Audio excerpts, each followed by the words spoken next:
Nous allons voir maintenant un nouveau tutoriel sur EBP Bâtiment 2018. Nous avons donc fait vraiment le tour complet sur tout ce qui concernait les achats. Nous allons faire maintenant de même par rapport aux ventes. Nous verrons donc les différences notamment au niveau des livraisons partielles et nous intégrerons un tutoriel supplémentaire sur ce qu'on appelle les maîtres-types puisqu'on est capable, lorsqu'on fait des devis par exemple ou des commandes, eh bien d'intégrer des formules de calcul, soit pour calculer une quantité, soit pour calculer un prix de vente.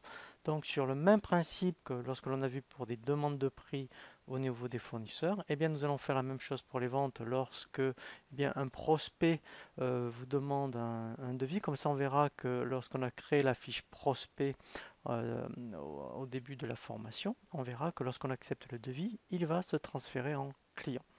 Donc au niveau des documents de vente, je peux passer ici par l'Open Guide principal ou directement, lorsque je vais dans le menu vente, j'ai l'Open Guide, vous voyez, où là où j'ai vraiment tout le processus. On verra aussi, et bien ça c'est vraiment intéressant, toutes ces notions de situation de travaux.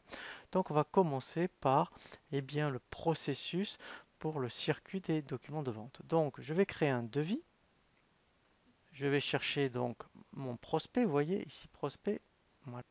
Ici, donc, j'ai bien ma validité de devis. Donc, j'avais mis 30 jours. Vous voyez, donc 14 novembre aujourd'hui, 14 décembre. J'ai bien mon statut de devis qui est en cours.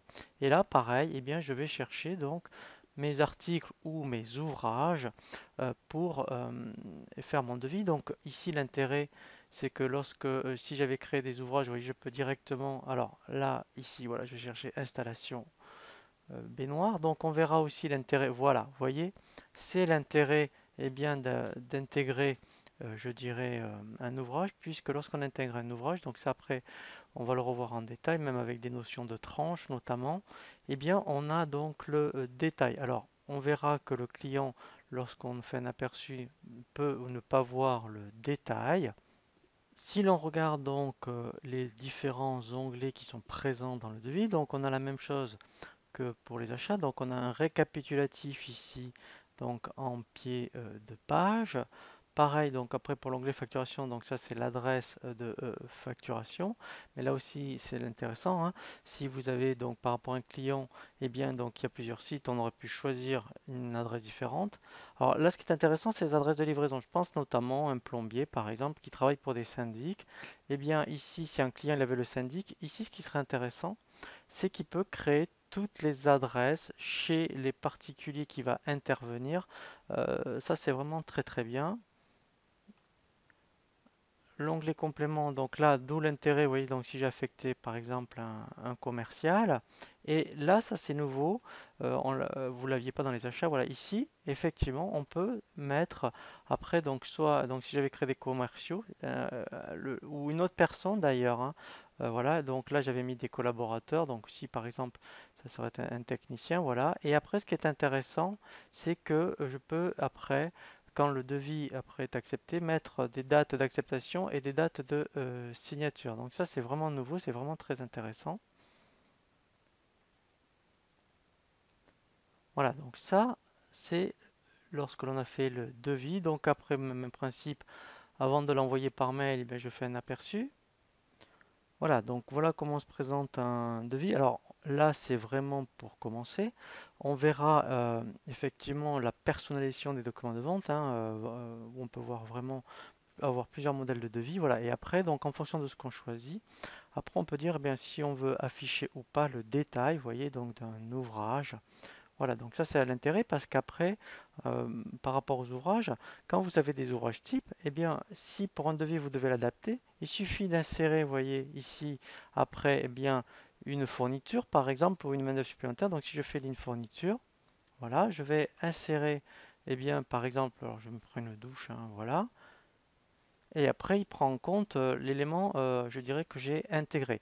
Voilà, donc ça, c'est vraiment intéressant. Par exemple, eh bien, j'ai pas besoin pour ce client de cette fourniture pour l'ouvrage. Et bien là, par contre, je vais faire l'inverse. Je vais supprimer la ligne. Voilà. Et là, au moins, après, voilà, j'ai directement mon ouvrage qui est adapté. Donc ça, c'est vraiment très intéressant. Après, ce qui est intéressant aussi, pour terminer, je dirais, sur la présentation des devis et justement les spécificités du bâtiment, c'est qu'on peut insérer des tranches.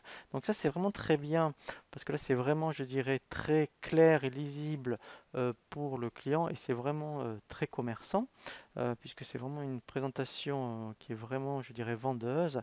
On peut insérer donc des tranches, c'est-à-dire que quand vous avez plusieurs pièces à faire, alors c'est aussi intéressant les tranches, on verra pour les situations de travaux.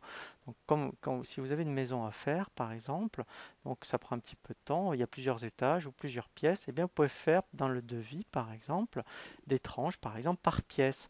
Et comme ça, moi, le client verra le sous-total par pièce, et même après, on verra un peu plus tard dans les tutoriels que après on peut faire donc des factures, je dirais, d'avancement où on peut facturer par tranche. Alors comment ça se passe? Donc, par exemple ici, je vais ajouter une tranche, donc là je fais bouton droit. Ici je fais ajouter, tranche, et là je mets niveau 1. Voilà.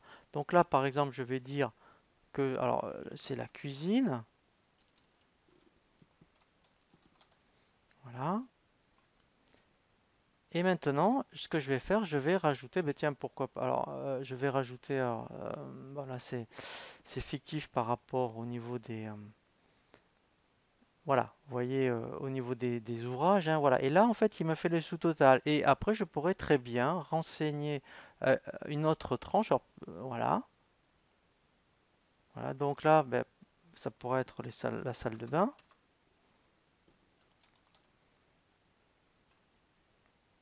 Voilà, même principe. On fait bouton droit. Je vais ajouter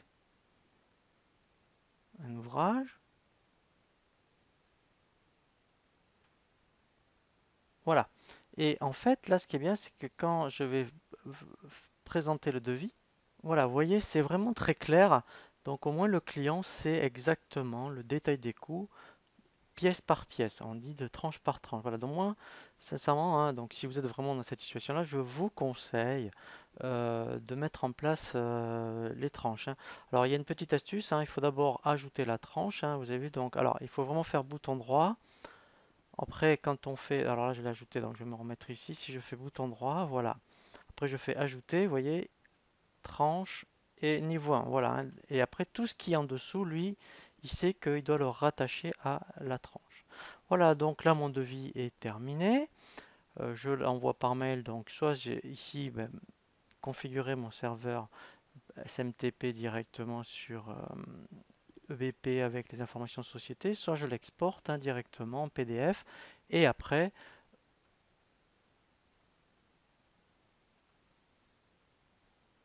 je l'envoie avec mon logiciel de messagerie. Donc après, si eh bien effectivement il est retourné accepté, je vais le transférer en. Alors après, on peut très bien sauter des étapes en fonction de ce que vous faites, hein. On peut très bien dire, je vais transférer mon devis en facture, hein, s'il est accepté. Eh bien après, vous faites votre prestation et vous faites et vous envoyez votre facture. Donc là, on va voir quand même tout le processus et bien jusqu'aux factures. Alors, on verra un tutoriel spécifique pour les situations de travaux et on verra effectivement comme les achats, hein, tout ce qui va concerner après les livraisons partielles, les factures d'acompte et les avoirs. Donc là, je le transfère voilà, en commande. Voilà. Là, j'ai maintenant ma commande. Voilà. Donc là, en fait, alors là, il a, je dirais, regroupé, mais après, vous voyez, on a de nouveau le détail, hein. Donc là, quand on fait un aperçu, hein, on a de nouveau, je dirais, tout le détail des tranches, hein. Vous voyez, hein, on a vraiment le détail, il n'y a pas de souci. Au niveau des onglets, eh bien, on a les mêmes choses que par rapport au devis. Voilà, donc là pareil, alors pareil on a l'onglet acompte maintenant, donc ça on y reviendra en plus, hein. Donc si on avait une facture d'acompte on pourrait très bien la créer à partir d'ici, mais ça on va le revoir en détail. Et pareil après, donc si j'avais des choses à livrer, je le transfère en bon de livraison, cette fois-ci dans les fournisseurs on appelle ça bon de réception, là on l'appelle bon de livraison. Voilà, donc là c'est le même principe. Au niveau des onglets là il n'y a rien qui change. Et ensuite, effectivement, donc vous avez fait votre prestation, eh bien je vais le transférer en ici facture. Voilà. Et là, pareil, vous voyez, on a le détail. Donc là, voilà. Et là, l'intérêt, vous voyez, c'est que j'ai la trace de l'historique hein, du devis, commande et BL. Donc après, même principe, hein, donc là si je fais un aperçu, ben, c'est vraiment une copie conforme hein, en fait hein, du devis hein, en termes de contenu. Voilà, mais là en plus hein, le client pour lui c'est vraiment très bien, il voit tout l'historique. Voilà.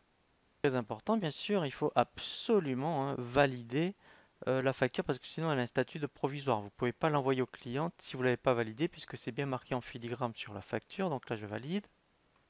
Voilà. Donc là, c'est le circuit, on va dire classique, hein, que l'on a vu donc de façon simple. Maintenant, on va voir un autre tutoriel. Alors, on va voir déjà dans un premier temps les maîtres types.